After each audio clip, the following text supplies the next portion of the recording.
Hello everybody, this is Fernando for the latest Aliens and UFOs video. Alright, another entry here based on your suggestions. Thank you so much for your suggestions. Please keep them coming. I'm going to go ahead and wrap up some of the other videos throughout this new week. This one is an interesting suggestion. I picked it because it was very similar to my inaugural video when it came to my Aliens and UFOs videos. I started these about late last year or so, and I did so with my first one that I talked about called a Texas gas plant alien, and then the second one was the 1930s Alaska alien.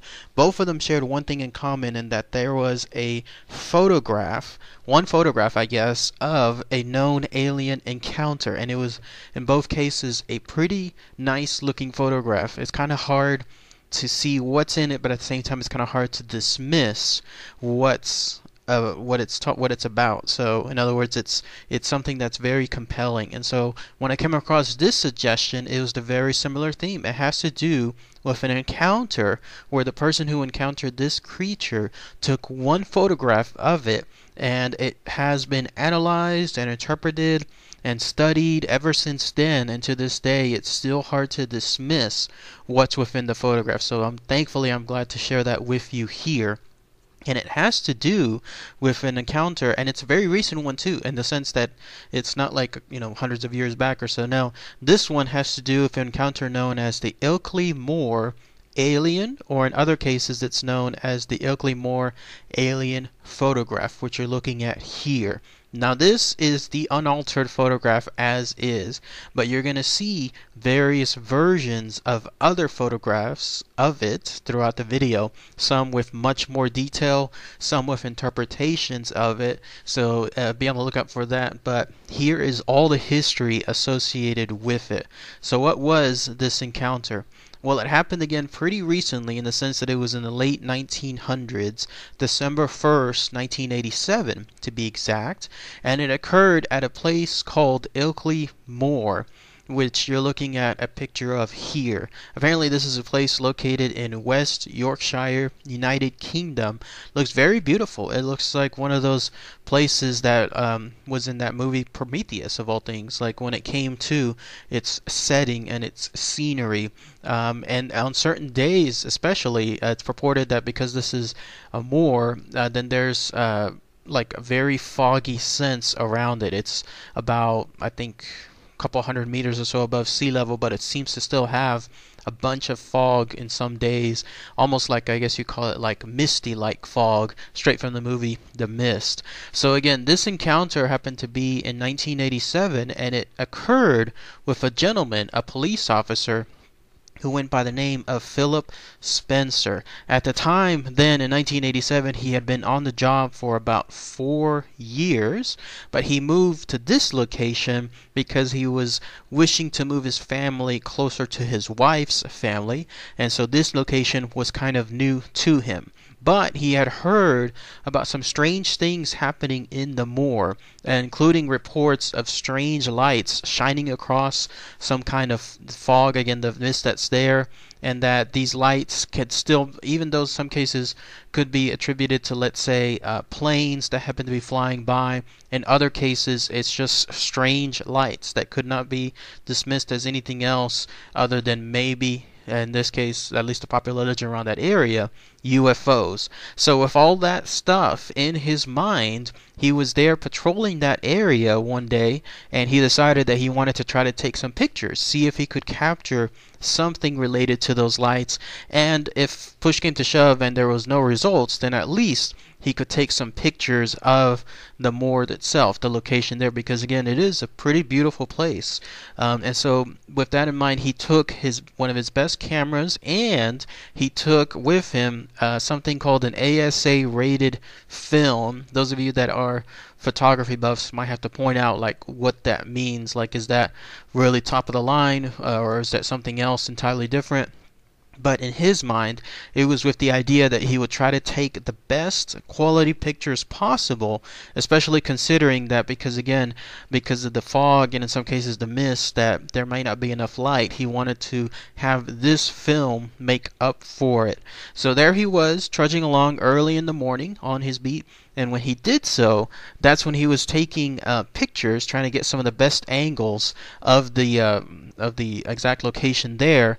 But by pure happen chance, pure luck, lightning in a bottle type stuff, that's when he must have heard or seen something in the distance. He looked at it, and that's when he saw this. And that's what he described it was a strange looking being through the fog itself. Whatever this thing was, it also happened to notice him. And the way the angle was, this thing, whatever it was, just happened to be on one of the slopes of the moor, kind of close to the crest of the slope.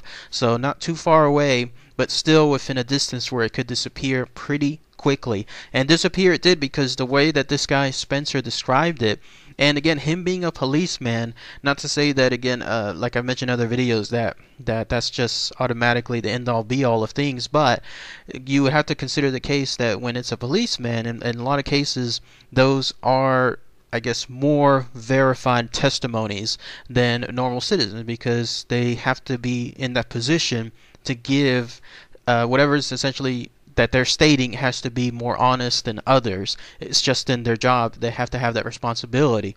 So the way he was stating it was, when he was looking at this thing, it in turn saw him. He quickly took aim of his camera and happened to capture the creature in that one exact moment for all the world to see.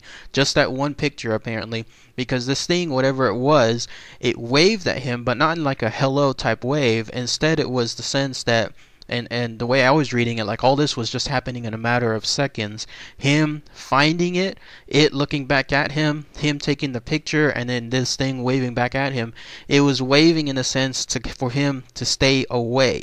So imagine that, like if you can picture in your head this creature, how it's looked at, waving in that particular, I guess, stance, stating "get out of here" kind of thing. That's when it began quickly running away. Now how fast this creature was, who knows, but the sense that I got as well was that it was pretty fast, because in a very short span it was across that crest, that top of the hill, and that's when it was left unseen. So this guy Spencer could have done one of two things. Either A, he could have stood there, ran away, or B, he could have run towards the creature and on the other side to see what was occurring. He took the latter. He actually went, and this, the way he stated, was he acted purely on impulse, through not any kind of fear of any kind, just instead wanting to see what this thing was. He ran towards it, but as he did so and he reached the other side of the top, that's when, to lo and behold, he saw a UFO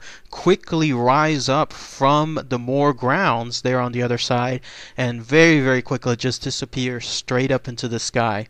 It must have been so quick that he stated he was not quick enough himself to photograph this creature, and that was it. That was his encounter. So again, I could picture all of this happening probably within about 15 seconds at most, from the very first instance of him seeing this thing to this thing waving back, him trying to take the picture, and then it going over the hill and him going after it, and then the UFO quickly rising. I could totally see this happening within about 15 seconds at most. So what he did afterward was he immediately took it to a place to get developed. He had this photograph analyzed by a wildlife expert. They in turn stated that it was no known animal that could be this creature, because whatever it was obviously humanoid looking, but it was only about 4 feet tall. And the way it looked, it definitely did not look like any known human. And finally, he also took it to Kodak Laboratories, wherever that was, there in Hemel Hempstead, that's the location. And he took it there, and it was analyzed for the sole purpose of trying to determine, was this an original film, like whatever he captured on the film, or was it something that he manipulated and was added later on? No, in this case, it was decided that it was all original. Whatever this thing was truly was indeed indeed captured within the film. He did not do any tampering of any kind, and it's been enhanced by computers to try to analyze it even further, I guess, try to bring out more of the detail with it. This guy Spencer too, he seems to be of humble roots because he himself has not trademarked this picture, copyrighted it, whatever, in a sense, to try to protect it and just solely make sure that it's his known picture. Instead, he has released it to everyone to use because I guess to him, he wanted to share this information as much as possible. The only other interesting thing to note about this thing and whatever occurred to Spencer was the fact that whenever this happened, again, in my sense, at least being 15 seconds, maybe a little bit more at most, well, he had with him during his trip a watch, and they also had a compass because he wanted to make sure that he was going to be able to spend the necessary amount of time, but not too much time, doing what he was doing with the photographs, but also he didn't want to get lost. Well, when he was trying to get back, let's say, from his encounter, he noticed that the compass was pointing in a completely different direction than he last noted, and then on top of that, his watch was an hour difference. His watch, to his understanding, was not slow, and then his compass, he no doubt took careful note of where it was pointing last time, but it seems to be said that whatever he encountered there, it was not the couple of seconds that he thought. Instead, it was something else in terms of an hour lost with this creature. Now, I didn't read anything else stating that he felt like he was abducted or that he's been having encounters later on, hallucinations about those abductions, whatever the case may be. No, instead, it just seems like he just lost that hour between the encounter, but that's it. That's all the information related to it. So, but yeah, if anyone else has more information about the 1987 Ilkley Moor Alien, that would be really great to hear. Again, it draws back to my two earlier sets of videos, especially my first one, and so a great suggestion. And if anyone knows any further, I guess, encounters of this Ilkley Moor alien, because again, that area seems to encounter strange lights throughout the years, I guess.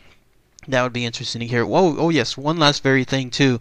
If you wanted to see more proof that there's something strange with this area, there's this thing. It's called the swastika stone. It's located there somewhere around those moors towards the northern edge.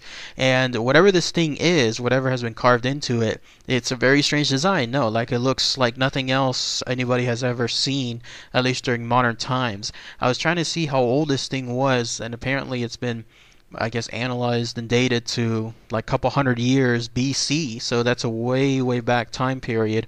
But it goes to show you again that whatever did this, most likely it was like a set of people migrating across from one coast to another, and they just decided to carve it there. But it's unlike anything ever seen in our times, at least, with regards to this. Clearly, though, it looks like a modern, the closest analysis would be like a swastika, but nothing to do, of course, with the Nazis themselves. Instead, it's just pure coincidence.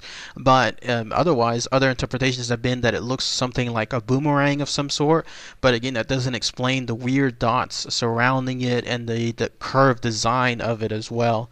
So again, interesting design in an interesting place altogether. So, all right, everybody. Thanks again as always. Take care.